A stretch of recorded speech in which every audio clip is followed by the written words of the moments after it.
गायत्री साधना से शतगुणी सिद्धियां भाग 2। बरसोड़ा में एक ऋषि राज ने 7 वर्ष तक निराहार रहकर गायत्री पुरुषन किए थे। उनकी वाणी सिद्ध थी, जो कह देते थे वही होता था। कल्याण के संत अंक में हरे राम नामक एक ब्रह्मचारी का जिक्र छपा है। ये ब्रह्मचारी गंगा जी के भीतर उठी हुई एक टेकरी पर रहते थे और गायत्री जी की आराधना करते थे। उनका ब्रह्म तेज अवर्णनीय था। सारा शरीर तेज से दमकता था। उन्होंने अपनी सिद्धियों से अनेकों के दुख दूर किए थे। देवप्रयाग के विष्णुदत्त जी वानप्रस्थी ने चंद्रायन व्रतों के साथ 1.25 लाख जप के साथ अनुष्ठान किए थे। इससे उनका आत्मबल बहुत बढ़ गया था। उन्हें कितनी ही सिद्धियां मिल गई थी। लोगों को जब पता चला तो अपने कार्य सिद्ध कराने के लिए उनके पास दूर दूर से भी आने लगे। वानप्रस्थी जी इस खेल में उलझ गए। रोज रोज बहुत खर्च करने से उनका शक्ति भंडार सूख गया। पीछे उन्हें बड़ा पश्चाताप हुआ और फिर मृत्यु काल तक एकांत साधना करते रहे। रुद्रप्रयाग के स्वामी निर्मलानंद सन्यासी को गायत्री साधना से भगवती के दिव्य दर्शन और ईश्वर साक्षात्कार का लाभ हुआ था। इससे उन्हें असीम तृप्ति हुई।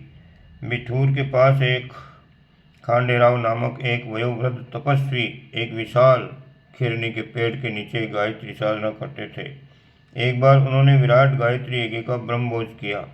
दिन भर हजारों आदमियों की पंक्ति होती रहीं। रात 9 बजे भोजन समाप्त हो गया। भोजन अभी कई हजार आदमियों का होना शेष था। खांडेराव जी को सूचना दी गई।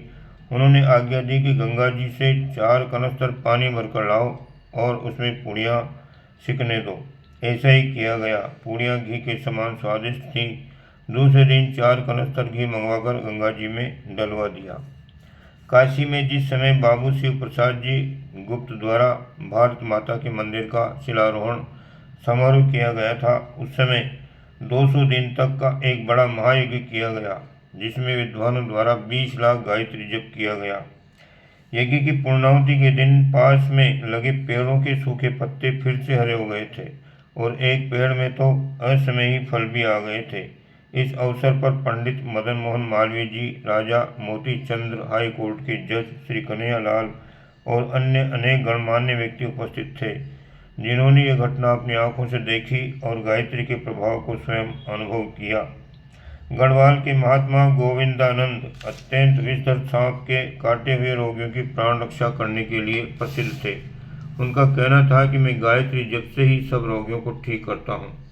इसी प्रकार समस्तीपुर के एक संपन्न व्यक्ति शोभान साहू भी गायत्री मंत्र से अत्यंत जहरीले बिच्छुओं और पागल कुत्ते के कांटे तक को चंगा कर देते थे। अनेक सात्विक साधक केवल गायत्री मंत्र से अभिमंत्रित जल द्वारा बड़े बड़े रोगों को दूर कर देते थे।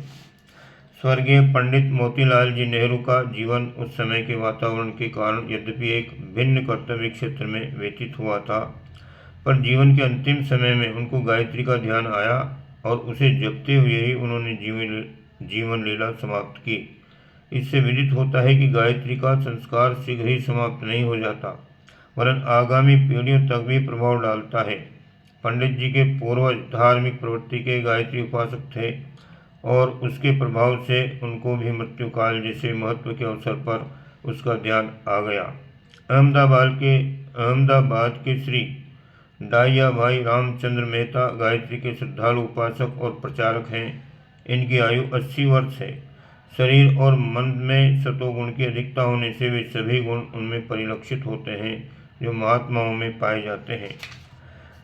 दीनवा के स्वामी मनोहर दास जी ने गायत्री के कई पुरुषन किए हैं। उनका कहना है कि इस महासाधना से मुझे इतना लाभ हुआ है कि उसे प्रकट करने की उसी प्रकार इच्छा नहीं होती जैसे कि लोभी को अपना धन प्रकट करने में संकोच होता है। हटा के श्री रमेश चंद्र दुबे को गायत्री साधना के कारण कई बार बड़े अनुभव हुए हैं, जिनके कारण उनकी निष्ठा में बहुत वृद्धि हुई है। पाटन के श्री जटाशंकर नंदी की आयु 77 वर्ष से अधिक है।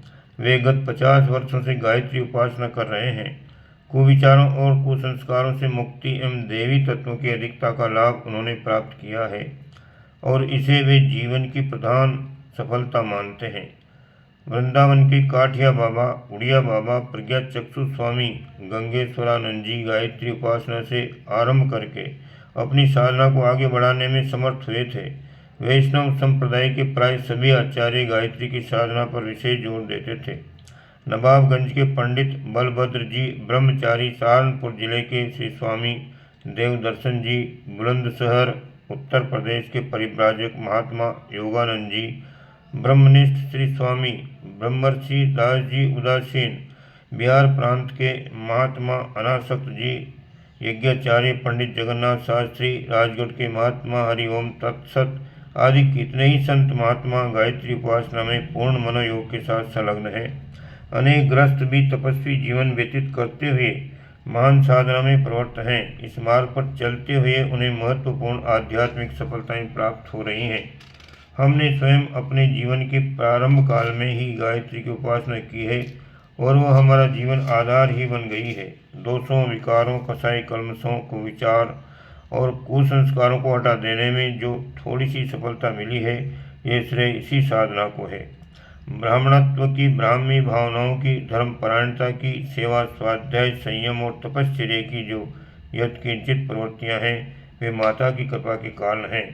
अनेक बार विपत्तियों से उसने बचाया है और अंधकार में मार्ग दिखाया है। आप बीती इन घटनाओं का वर्णन बहुत विस्तृत है, जिसके कारण हमारी श्रद्धा दिन दिन माता के चरणों में बढ़ती चली आई है।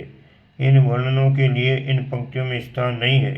हमारे प्रयत्न और प्रोत्साहन से जिन सज्जनों ने वेद माता की उपासना की है, उनमें आत्मशुद्धि, पापों से घृणा, सन्मार्ग में श्रद्धा, सतोगुण की वृद्धि, संयम, पवित्रता, आस्तिकता, जागरूकता एवं धर्मपरायणता की प्रवृत्तियों को बढ़ते हुए पाया है। उन्हें अन्य प्रारंभिक लाभ चाहे हुए हों या न हुए हों, पर आत्मिक लाभ हर एक को निश्चित रूप से हुए हैं। विवेकपूर्ण विचार किया जाए तो ये लाभ इतने महान हैं कि इनके ऊपर धन संपत्ति की छोटी मोटी सफलताओं को न्यौछावर करके फेंका जा सकता है। इसलिए हम अपने पाठकों से आग्रहपूर्वक अनुरोध करेंगे कि वे गायत्री की उपासना करके उसके द्वारा होने वाले लाभों का चमत्कार देखें। जो वेद माता की शरण ग्रहण करते हैं, अंतःकरण में सतोगुण, विवेक, सद्विचार और सत्कर्मों की और उसकी असाधारण प्रवृत्ति जागृत होती है। यह आत्मकल्याण, लौकिक और पारलौकिक, सांसारिक और आत्मिक सभी प्रकार की सफलताओं का दाता है। ओम शांति।